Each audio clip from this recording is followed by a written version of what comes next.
Islamic videos کے لیے ہند Islamic channel کو سبسکرائب کریں، بیل آئیکن۔ جب سورج کی روشنی سورج سے چھین لی جائے گی، چاند کو بے نور کر دیا جائے گا، ستاروں کا جو نظام ہے وہ درہم برہم ہو جائے گا،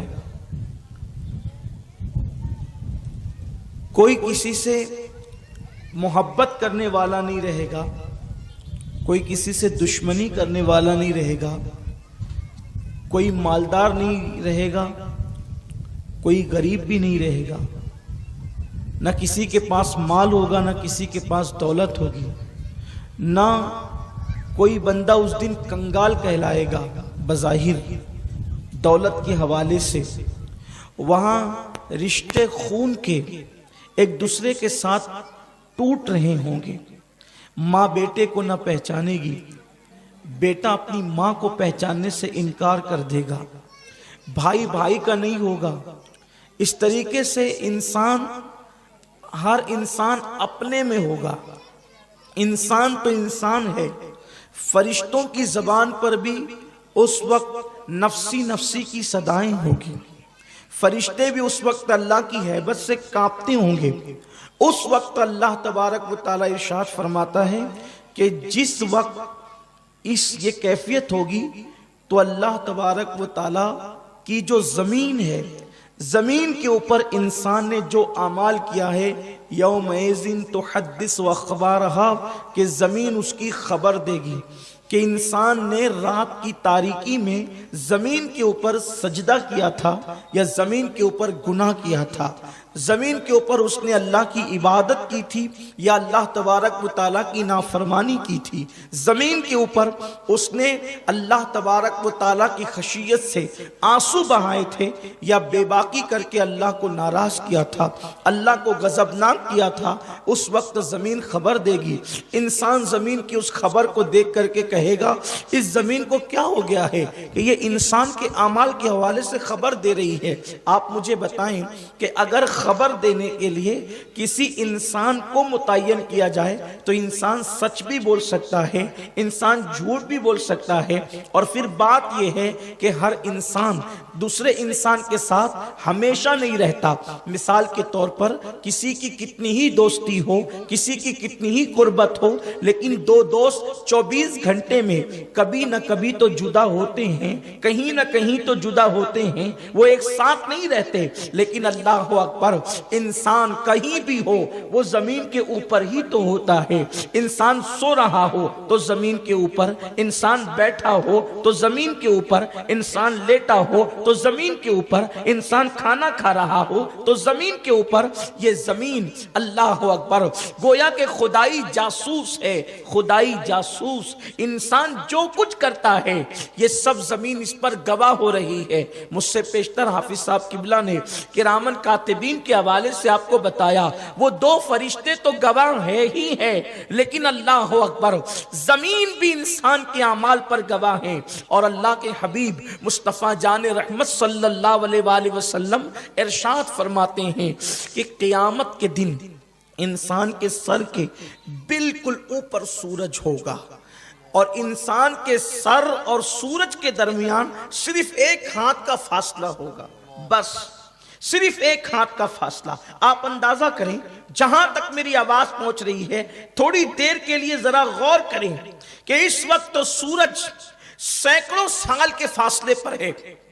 یہ ابھی جو جون کا مہینہ چل رہا ہے، پہلا ہفتہ جون کا چل رہا ہے، مئی کا مہینہ گزرا ہے، ابھی سورج چوتھے آسمان پر ہے۔ چوتھے آسمان سے تیسرے آسمان کا فاصلہ 500 سال کا ہے۔ پھر تیسرے آسمان اور چوتھے آسمان کے درمیان میں جو خلا اور گیپ واقع ہیں وہ 500 سال ہے۔ پھر اس کے بعد تیسرے اور دوسرے کے درمیان کا خلا 500 سال ہے۔ پھر اس کے بعد دوسرا آسمان 500 سال اتنا موٹا ہے، اور اس کے بعد جو ہے دوسرے سے پہلا، اسی طریقے سے پھر پہلے آسمان سے زمین کے درمیان جو خلا واقع ہیں، یہ سب اس کا اندازہ لگائیں، اتنے سینکڑوں ہزاروں سال کے فاصلے سے سورج اس اس وقت اپنی پشت کی طرف سے چمک رہا ہے تو سورج کی تپش اور حرارت کا یہ عالم ہے. اس دن جب آسمانوں پر سورج نہیں ہوگا, اس دن جب آسمانوں کے فاصلے نہیں ہوں گے, اس دن جب سینکڑوں ہزاروں سال کے فاصلے نہیں ہوں گے, انسان کے سر اور سورج کے درمیان صرف ایک ہاتھ کا فاصلہ ہوگا, اور وہ بھی سورج آج اپنی پیٹھ کی طرف سے چمکتا ہے, اس دن سورج اپنے چہرے کی طرف سے چمکے گا. زمین کس طریقے سے گرم ہوگی, چوتھے آسمان سے سورج چمکتا ہے تو زمین کی گرمی کا یہ عالم ہے, حرارت کا یہ عالم ہے کہ انسان مئی اور جون کے مہینے میں ننگے پیر فرش پر چلنے کی طاقت نہیں رکھتا. مسلمانوں ذرا سوچو, میرے آقا صلی اللہ علیہ وسلم کے غلاموں ذرا سوچو, خواتین اسلام اگر یہاں پر موجود ہے وہ بھی ذرا سوچے, غور کرے کہ اپنے آنگن کا فرش جو ہم نے بچھایا ہے, جو ہم نے اس کو تیار کیا ہے, اللہ اکبر, سورج کی تپش نے اس کو دوپہر کی گرمی میں اتنا حرارتی کر دیا ہے, اتنا گرم کر دیا ہے, اس طرح سے جو ہے اس کے اندر تپش پیدا کر دی ہے کہ ہم اپنے آنگن میں جو ہے کھلے آسمان کے نیچے پیر نہیں رکھ سکتے ہیں, فرش اتنا گرم ہو جاتا ہے. سوچو اس دن زمین کتنی گرم ہوگی جب انسان اور سورج کے درمیان صرف ایک ہاتھ کا فاصلہ ہوگا.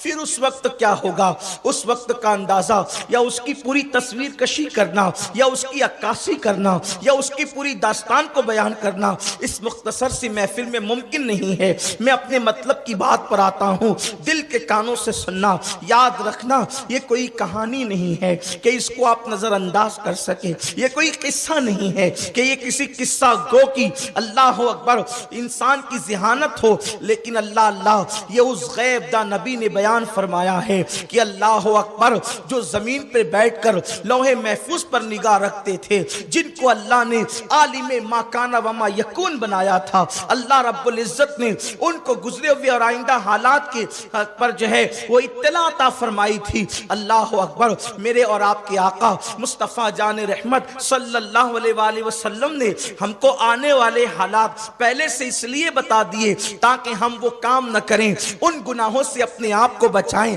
تباہی اور بربادی سے اپنے آپ کو بچائیں. ذرا سوچو, غور کرو, آج اللہ اکبر اگر لائٹ چلی جا رہی ہے, پاور بند ہو جا رہی ہے تو اپنے گھر میں بیٹھنا مشکل ہوتا ہے. اس وقت جب سورج سر پر ہوگا انسان کی کیفیت کیا ہوگی, اللہ اکبر, انسان کا پورا بدن پسینے میں شرابور ہوگا. اللہ کے حبیب مصطفیٰ کریم رؤوف الرحیم صلی اللہ علیہ وآلہ وسلم فرماتے ہیں اس وقت زمین انسان کے پیروں کو پکڑ لے گی, اس وقت زمین انسان کے پیروں کو پکڑ لے گی اور انسان سے سوالات کیے جائیں گے.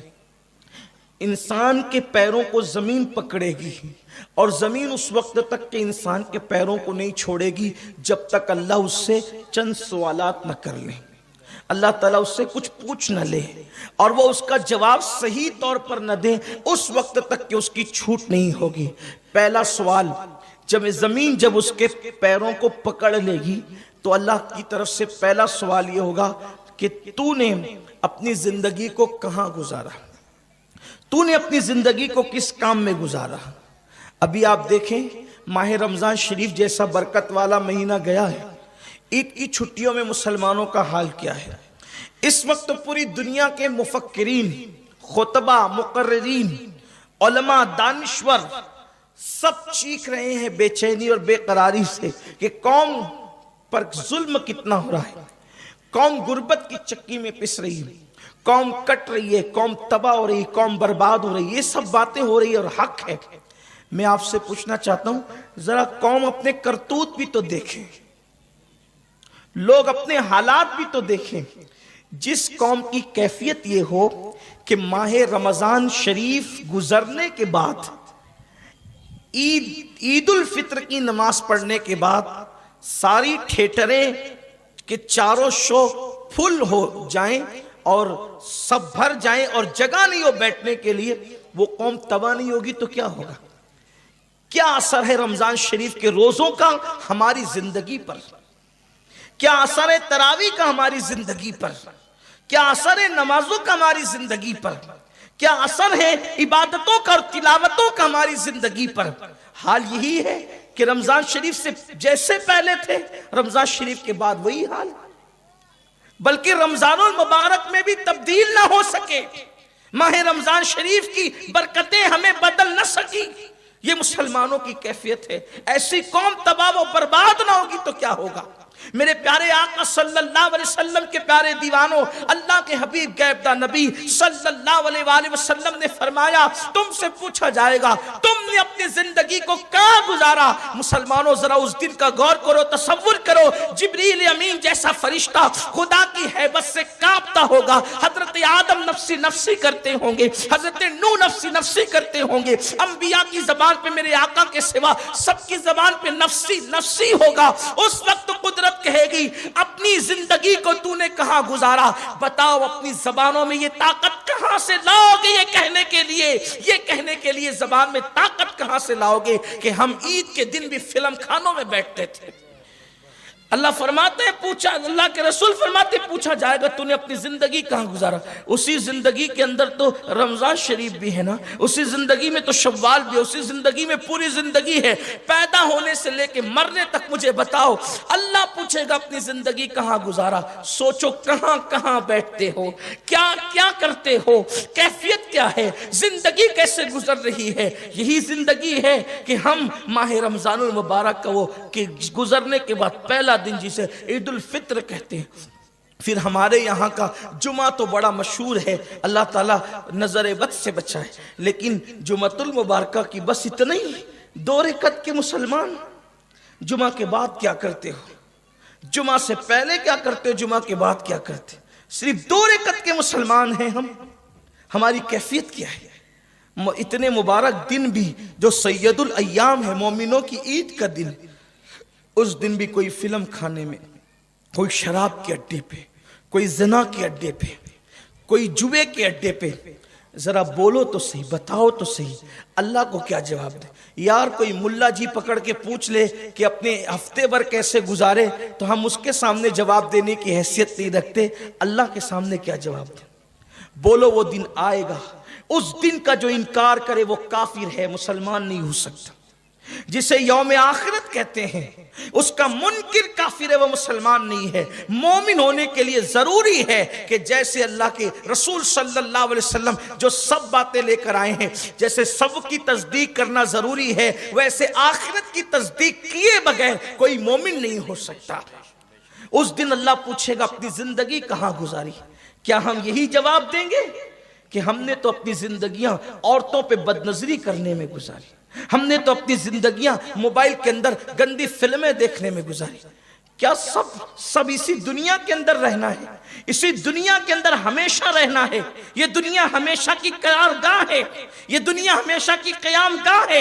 کیا دنیا سے کبھی کوچ نہیں کرنا ہے؟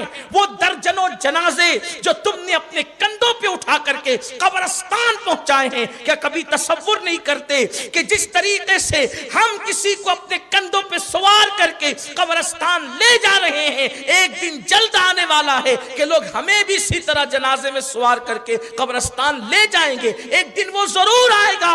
اللہ اکبر! اپنی آنکھوں کا غلط استعمال کرنے والے، مس یوز کرنے والے، شراب کے اڈوں کو، زنا کے اڈوں کو، جوئے کے اڈوں کو آباد کرنے والے، اپنے پیٹ میں حرام لقمہ ڈالنے والے، زبانوں سے غیبت چغلیاں گانے گانے والے، وہ کیا نہیں سوچتے کہ اللہ تبارک و تعالیٰ نے موت کی تلوار کو اپنے سروں پہ لٹکا رکھی ہے؟ ایک دن وہ ضرور آئے گا جس دن جسم کا رشتہ روح سے ٹوٹ جائے گا۔